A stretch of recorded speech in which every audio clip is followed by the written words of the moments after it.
D C O Nankana Raja Manzoor Ahmad کی خصوصی ہدایت پر گورنمنٹ گرلز ہائی اسکول بلیر چک 119 میں ڈینگی آگاہی سیمینار کا انعقاد کیا گیا، جس میں اسسٹنٹ کمشنر آمنہ مودودی اور chief officer municipal committee Sangla ہل چودھری محمد اکرم، اسکول اساتذہ اور طالبات نے شرکت کی۔ اس موقع پر خطاب کرتے ہوئے اسسٹنٹ کمشنر آمنہ مودودی نے کہا کہ ضلع انتظامیہ اور دیگر محکمے ہنگامی بنیادوں پر ڈینگی وائرس سے بچاؤ اور ڈینگی مچھر سے خاتمے کے لیے تمام ضروری اقدامات کر رہی ہے تاکہ ڈینگی مچھر کا خاتمہ کیا جا سکے۔ ڈینگی بخار سے بچاؤ کے لیے ماحول کو صاف ستھرا رکھنا، پانی کو کھڑے نہ ہونے دینا اور مچھروں کی افزائش کو روکنا نہایت ضروری ہے۔ محکمہ صحت کے ساتھ ساتھ تمام دوسرے سرکاری محکمے بھی اینٹی ڈینگی سرگرمیوں کو بڑھائیں اور عام آدمی کا تعاون بھی حاصل کریں۔ اسکول اور کالجوں میں بچوں کو صاف ستھرے ماحول کی افادیت خصوصی تربیت دی جائے۔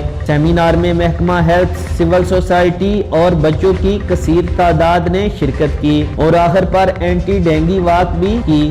یقین نیوز کے ساتھ ملک عابد، سانگلہ ہل۔